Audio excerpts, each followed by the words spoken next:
Good afternoon प्यारे बच्चों, स्वागत है आपका target with Sonu coaching centre में। पिछले वीडियो की तरह से इस बार हम ब्लड सर्कुलेटरी सिस्टम के बारे में जानेंगे। सबसे पहले हम ये जानेंगे कि ब्लड सर्कुलेटरी सिस्टम होता क्या है और इसका हमारे शरीर में क्या महत्व है। जैसा कि आप लोग जानते हैं कि ब्लड एक तरह से बहुत ही इम्पोर्टेंट पार्ट होता है हमारे बॉडी का, और ब्लड को हम एक तरह से कनेक्टिव टिश्यू के नाम से जानते हैं। ब्लड एक कनेक्टिव टिश्यू है जो हमारे बॉडी में 24 आवर फ्लो करता रहता है।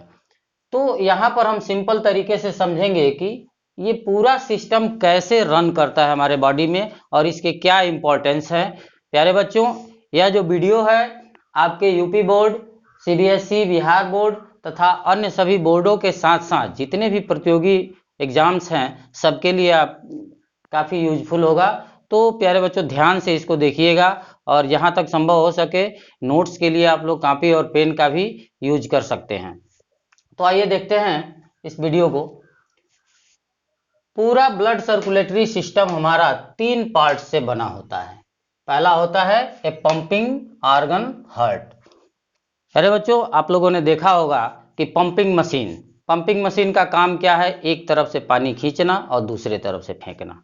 एक तरफ से पानी को खींचता है और दूसरे तरफ से खींचता है। बिल्कुल हमारे हार्ट का भी यही वर्क है, एक तरफ से ब्लड को लेता है और दूसरे तरफ से ब्लड को देता है। अब सवाल ये है कि यह जो ब्लड है एक तरफ से लेता है और एक तरफ से देता है, इसका क्या मतलब है? इसका मतलब ये है कि ब्लड जो है लंग्स में प्योरिफिकेशन के लिए जाता है, वहां से शुद्ध होकर के, प्योर होकर के फिर से हार्ट में एंटर करता है और फिर बॉडी को पहुंचाया जाता है। फिर दूसरे रास्ते से ब्लड को कलेक्ट करके फिर वापस हार्ट को ले आया जाता है और हार्ट से वापस से प्योरीफाई करने के लिए फेफड़े को भेज दिया जाता है, यानी कि लंग्स को भेज दिया जाता है। तो ये पूरा प्रोसेस ही हमारा ब्लड सर्कुलेटरी सिस्टम है। इसमें हम 3 पार्ट में पूरे ब्लड सर्कुलेटरी सिस्टम को समझ सकते हैं। ए पंपिंग ऑर्गन, हार्ट, दूसरा होता है ब्लड वेसल्स। ब्लड वेसल्स बहुत ही इंपॉर्टेंट होता है।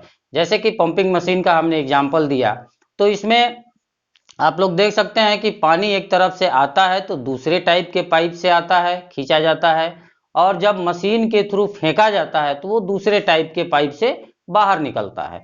तो इस तरह से हमारे हार्ट में भी 2 तरह के पाइप्स लगे हुए हैं, जिनको हम क्रमशः आर्टरीज एंड वेन्स के नाम से जानते हैं। आर्टरीज और वेन्स, आप लोग देखे होंगे कि आपके हाथों में जो नसें दिखाई देती हैं, जो बाहर से हल्के हरे या नीले रंग की नसें दिखाई देती हैं, वो हमारे वेन्स हैं जो बाहर से ही दिखाई देते हैं।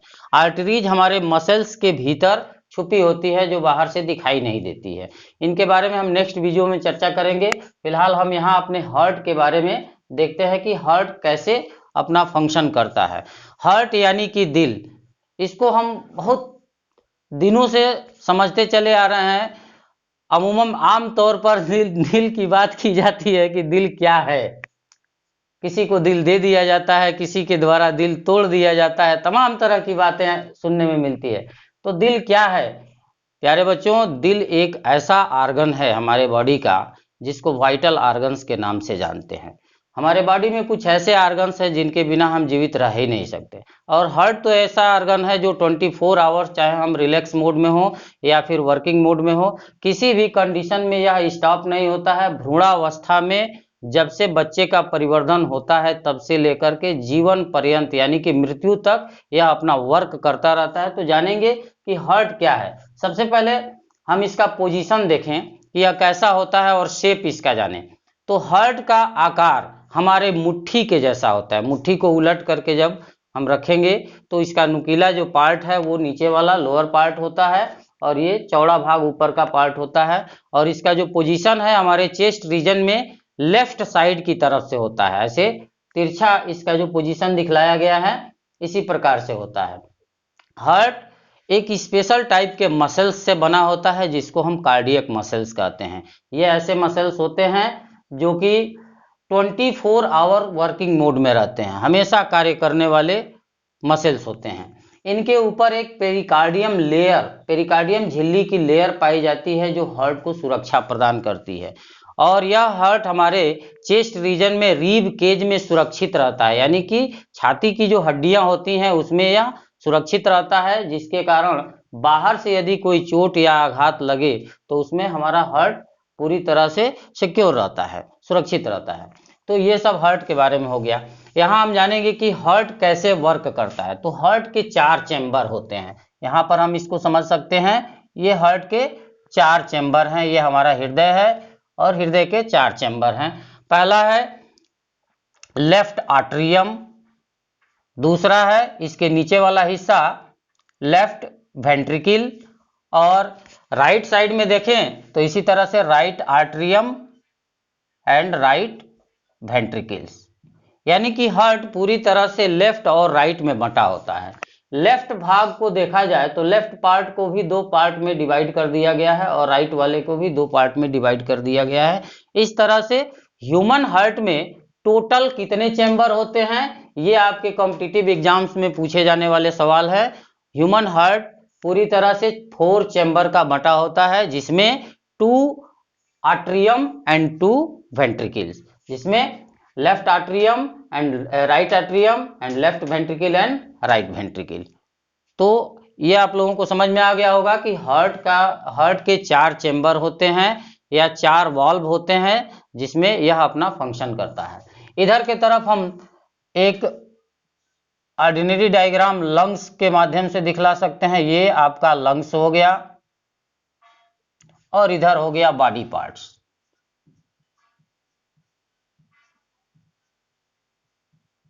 बॉडी पार्ट्स अब ये कैसे वर्क करता है। यहां से लंग्स से प्योर ब्लड पल्मोनरी वेन्स के माध्यम से हार्ट में एंटर करता है। प्योर ब्लड पल्मोनरी वेन्स के माध्यम से हार्ट में एंटर करता है, जैसे यहां पर एरो के द्वारा दिखलाया गया है। पल्मोनरी वेन्स के माध्यम से हार्ट में प्योर ब्लड क्या होता है, ये ऑक्सीजनेटेड ब्लड होता है। ऑक्सीजनेटेड ब्लड यानी कि ऐसा ब्लड जिसमें हीमोग्लोबिन के साथ साथ ऑक्सीजन टेम्पोरली बाइंड होता है, ऐसे ब्लड को हम प्योर ब्लड कहते हैं। इसका कलर कैसा होता है, इसका कलर एकदम चटकीले लाल रंग का होता है। इम्प्योर ब्लड क्या होता है, ऐसा ब्लड जिसमें हीमोग्लोबिन के साथ साथ टेम्पोरली CO2 बाइंड होता है और इसका कलर हल्के बैगनी लाल रंग का होता है। तो ये तो हो गया प्योर ब्लड और इम्प्योर ब्लड। यहां पर हम देख रहे हैं कि पल्मोनरी वेन्स के माध्यम से प्योर ब्लड हमारे लेफ्ट आर्टरियम में एंटर करता है।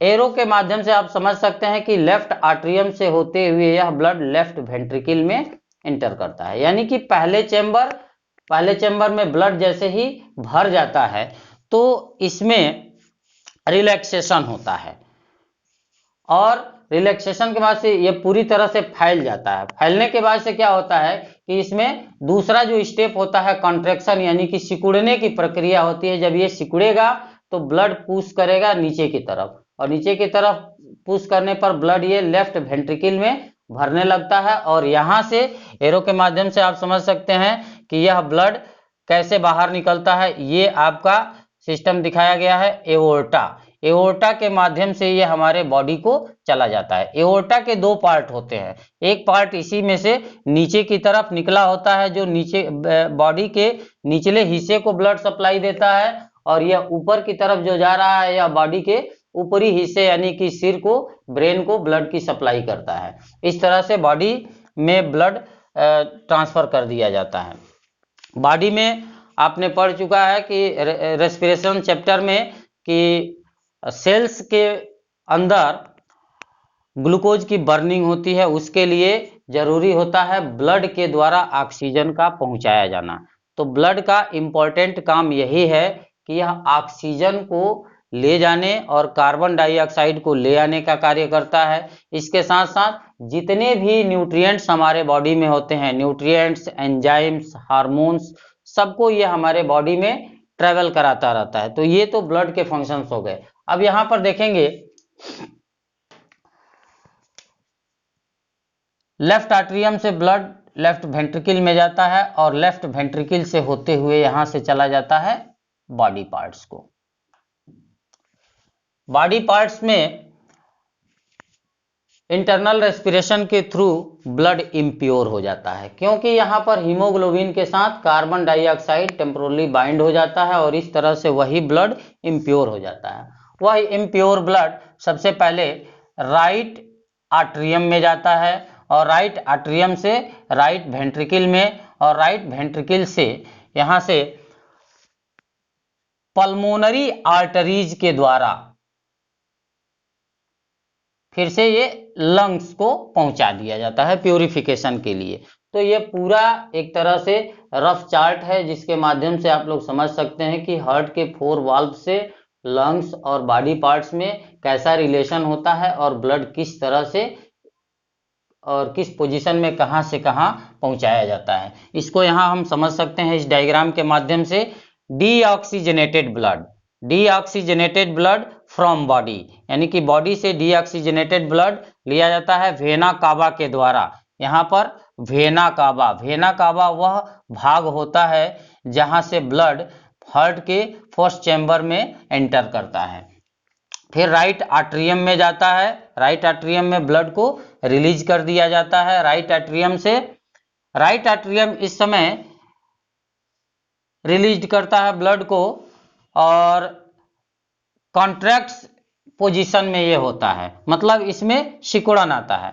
आप लोगों ने गुब्बारा देखा होगा, किसी गुब्बारे में यदि पानी भर लिया जाए या किसी बोतल में या किसी भी लचीले वस्तु में पानी भर लिया जाए और जब उसको हम दबाएंगे तो वो पानी तेजी के साथ बाहर निकलेगा। बिल्कुल हार्ट का भी वही फंक्शन है। इसमें जब ब्लड पूरी तरह से भर जाता है तो ये चारों तरफ के वाल्व पर प्रेशर डालता है और इस प्रेशर के साथ साथ इसमें कंट्रैक्शन होने लगता है। कंट्रैक्शन के बाद ये वाल्व आपका खुल जाता है और यह ब्लड झटके के साथ राइट वेंट्रिकल में एंटर कर जाता है। इस पोजीशन में राइट वेंट्रिकल रिलैक्स मोड में आ जाता है और इसमें कंट्रैक्शन होता है। तो यहां पर हम ये देख सकते हैं कि राइट आर्टरियम से ब्लड जाता है राइट वेंट्रिकल में जिसमें कंट्रैक्शन होता है, फिर ये लंग्स में पहुंचा दिया जाता है। लंग्स में ऑक्सीजनेटेड ब्लड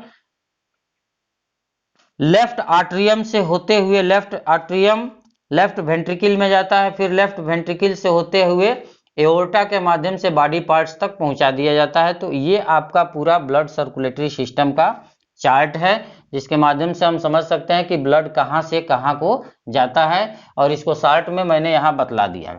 अब यहां पर हम ये देखेंगे कि ब्लड सर्कुलेशन जब होता है तो यहां पर 2 वाल्व लगे रहते हैं ब्लड में। ये ऐसे वाल्व होते हैं जो अल्टरनेटिवली ओपन होते हैं और इसके साथ साथ 2 साउंड डेवलप होते हैं, 2 साउंड। इसमें हार्ट के 2 पोजीशन होते हैं, एक सिस्टोलिक पोजीशन होता है और एक डायस्टोलिक पोजीशन होता है। सिस्टोलिक और डायस्टोलिक, जब ये वाल्व एकांतर क्रम में या अल्टरनेटिवली ओपन होते हैं तो इसमें दोनों साउंड एक के बाद दूसरा साउंड डेवलप होता है और इसी साउंड को हम स्टेथोस्कोप के माध्यम से डॉक्टर्स को आप लोगों ने देखा होगा कि सबसे पहले वो हमारे हार्ट के गति को यानी कि मूवमेंट को चेक करता है कि हमारा हार्ट नॉर्मली वर्क कर रहा है कि नहीं। तो यहाँ पर हम जानेंगे कि ह्यूमन हार्ट पर मिनट कितनी बार धड़कता है। पर मिनट इसकी धड़कन जो होती है 75 से 80 बार होती है नॉर्मल कंडीशन में। इससे रिलेटेड भी क्वेश्चन पूछा जाता है कि मनुष्य का हृदय 1 मिनट में कितनी बार धड़कता है और मनुष्य 1 मिनट में कितनी बार सांस लेता है। ये दोनों अलग अलग चीजें हैं। मनुष्य का हृदय 75 से 80 बार नॉर्मल कंडीशन में धड़कता है और मनुष्य 1 मिनट में 15 बार सांस लेता है, यानी कि 15 बार इनहेलेशन करता है और एक्सहेलेशन करता है। ये दोनों मिलाकर के 15 टाइम्स पर मिनट करता है। तो इस तरह से ये हमारा हार्ट काम करता है। तो इसमें जैसे ही ब्लड एंटर करता है तो ये दोनों वाल्व एकांतर क्रम में खुलते हैं और यहाँ से 2 जो साउंड आते हैं ये एक सिस्टोलिक और डायस्टोलिक साउंड होता है। अब यहाँ पर हम ये देखेंगे कि ब्लड जिन नलियों के माध्यम से हमारे बॉडी में फ्लो करता है उन नलियों को क्या कहते हैं। तो चूंकि यहाँ पर ऑक्सीजन और कार्बन डाइऑक्साइड की उपस्थिति के आधार पर हमने ये जाना कि ब्लड 2 तरह का होता है। जो हमारे बॉडी में फ्लो करता रहता है। एक प्योर होता है और एक इम्प्योर होता है। ऑक्सीजनेटेड ब्लड को ही प्योर कहते हैं और कार्बोक्सीजनेटेड ब्लड को इम्प्योर कहते हैं। तो यहाँ पर दो तरह की ट्यूब्स को दिखलाया गया है, आर्टरीज और वेन्स। सामान्यतः आर्टरीज वो नलिकाएं होती हैं जिनमें शुद्ध रक्त प्रवाहित होता है, शुद्ध यानी कि ऑक्सीजनेटेड ब्लड प्रवाहित होता है, और वेन्स वो नलिकाएं होती हैं जिसमें अशुद्ध रक्त प्रवाहित होता है। जैसा कि वीडियो के प्रारंभ में ही मैंने बतला दिया कि हमारे शरीर में जो नसें दिखाई देती हैं वो एक तरह से वेन्स होती हैं जिनको हम शिरा कहते हैं। ये हमारे शरीर में पूरी तरह से एक जाल की तरह से फैली होती हैं, इसलिए पूरे जालिकावत विन्यास को हम शिरा विन्यास के नाम से भी जानते हैं। और यहाँ पर आर्टरीज को धमनी कहते हैं। तो इन दोनों नलिकाओं में ब्लड 24 आवर हमारे बॉडी में फ्लो होता रहता है।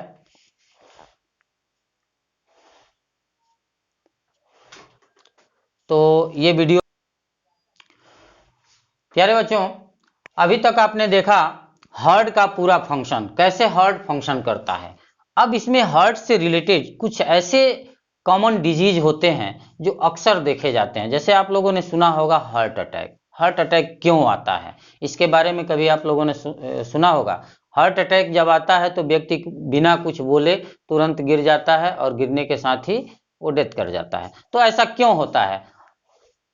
क्योंकि बच्चों जो ब्लड होता है वो एक ऐसा तरल पदार्थ है, तरल संयोजी ऊतक है, जो कि हमारे शरीर में प्रवाहित होने के साथ साथ बहुत से जरूरी वर्क भी करता है। और ब्लड को के बारे में हम जानते हैं कि किसी अंग को ब्लड की सप्लाई यदि नहीं हो पाती है तो वह अंग पूरी तरह से निष्क्रिय हो जाता है, यानी कि कार्य करना बंद कर देता है। और शरीर के जितने भी इंटरनल पार्ट होते हैं, सभी इंटरनल पार्ट को कार्य करने के लिए, स्वस्थ रहने के लिए पोषक पदार्थों की जरूरत होती है। अब सवाल यह है कि ये पोषक पदार्थ किसके माध्यम से पहुंचाए जाते हैं? तो हमारे शरीर में ब्लड ही एक ऐसा पदार्थ है, एक ऐसा कनेक्टिव टिश्यू है जो केवल हमारे शरीर में बिना रुके अबाध तरीके से घूमता रहता है। तो ब्लड के माध्यम से ही ये पोषक पदार्थ शरीर के विभिन्न अंगों और ग्रंथियों तक पहुंचाए जाते हैं। लेकिन आप लोगों ने कभी सोचा है कि हार्ट में या फिर हमारे जो आर्टरीज और वेन्स हैं इनमें यदि रुकावट हो जाए, बाधाएं उत्पन्न हो जाए तो क्या होगा? जैसे हम यहाँ पर समझ सकते हैं कि यदि यह पल्मोनरी वेन्स या पल्मोनरी आर्टरीज, जो कि इसके माध्यम से ब्लड की सप्लाई हमारे हार्ट में हो रही है, यहाँ पर यदि कोई बाधा उत्पन्न हो जाए जिसके माध्यम से ब्लड की सप्लाई जितनी होनी चाहिए वो न हो पाए, यहाँ पर आप लोग देख सकते हैं हमने कुछ यहाँ पर नली के बीच में कुछ इस तरह का पोजीशन बना दिया है। तो इसका मतलब ये हुआ कि जो नली हमारे लेफ्ट आर्टरियम में प्रवेश कर रही है उसमें ब्लॉकेज आ गया है। और यह ब्लॉकेज क्यों होता है? यह ब्लॉकेज कोलेस्ट्रॉल के कारण होता है। कोलेस्ट्रॉल एक तरह का फैट होता है जो जितने भी हमारे फैटी सब्सटेंस होते हैं उनमें यह पाया जाता है, लेकिन यह डाइजेस्ट नहीं होकर के इसका डिपोजिशन होने लगता है। कहीं ना कहीं हमारे ब्लड कैपिलरीज में या हार्ट में ही इसका डिपोजिशन होने लगेगा, जिसके चलते जो ब्लड अबाध तरीके से नलिकाओं में प्रवाहित होना चाहिए वो नहीं हो पाता है। तो यहाँ पर हम समझ सकते हैं कि जो नली इतनी चौड़ी थी, यहाँ पर ब्लॉकेज होने की वजह से या कोलेस्ट्रॉल जमा होने की वजह से यह पतली हो गई है। अब इस माध्यम से यहाँ पर हार्ट का उतना भरपाई नहीं हो पाएगा जितना हार्ट को चाहिए, मतलब जितना ब्लड का रिक्वायरमेंट हार्ट को चाहिए उतना नहीं हो पाता है। इसी को हम ब्लॉकेज कहते हैं, जिसके कारण हार्ट पूरी तरह से वर्क नहीं कर पाता है और इस कंडीशन में ही हार्ट अटैक आता है। तो इससे बचने के लिए बाईपास सर्जरी होती है। बाईपास सर्जरी में क्या होता है कि यह जो पल्मोनरी वेन्स वाला हिस्सा है इसको बंद कर दिया जाता है या छोड़ दिया जाता है और बाहर से इसको एक अलग से ट्यूब के माध्यम से लंग से जोड़ दिया जाता है, जहां से ब्लड की सप्लाई आसानी से होती रहती है। इसको हम कहते हैं बाईपास सर्जरी। यह बहुत ही रेयर डिजीज है लेकिन बहुत ही हानिकारक है, जिसमें हार्ट अटैक के चांसेस बहुत ज्यादा होते हैं। ठीक है, आप लोग इसको नोट कर सकते हैं इस पूरे डायग्राम को, जिसके माध्यम से आप लोग आसानी से समझ सकते हैं। तो प्यारे बच्चों, ये आप लोगों को पूरी तरह से सिस्टम समझ में आ गया होगा कि ब्लड सर्कुलेटरी सिस्टम क्या होता है। इसमें हमने हार्ट के स्ट्रक्चर और इसके फंक्शंस के बारे में पढ़ा कि ब्लड कहाँ से कहाँ जाता है और किस तरह से हमारे बॉडी में वर्क करता है। नेक्स्ट वीडियो में हम पढ़ेंगे कि जो ब्लड वेसल्स होते हैं, जो ब्लड को सप्लाई देने का कार्य करते हैं, उनका स्ट्रक्चर कैसा होता है और किस तरह से वो वर्क करते हैं, यानी कि आर्टरीज एंड वेंस। और थर्ड पार्ट हमारे ब्लड सर्कुलेटरी सिस्टम का होता है सर्कुलेटरी मीडियम, या सर्कुलेटरी मीडियम क्या होता है, जिसमें ब्लड और लिम्फ आता है। हमारे बॉडी में यह भी एक तरह से सिस्टम की तरह से वर्क करता है। तो इसको नेक्स्ट वीडियो में हम लोग समझेंगे। प्यारे बच्चों, इसके पहले जो भी वीडियो आप लोगों ने देखा होगा, तो मुझे आशा है कि वो वीडियो आपको पसंद आया होगा। यदि आपने वो वीडियो नहीं देखा होगा तो डिस्क्रिप्शन बॉक्स में जाकर के आप लोग उस वीडियो को देख सकते हैं। तब तक के लिए धन्यवाद। जय हिंद, जय भारत।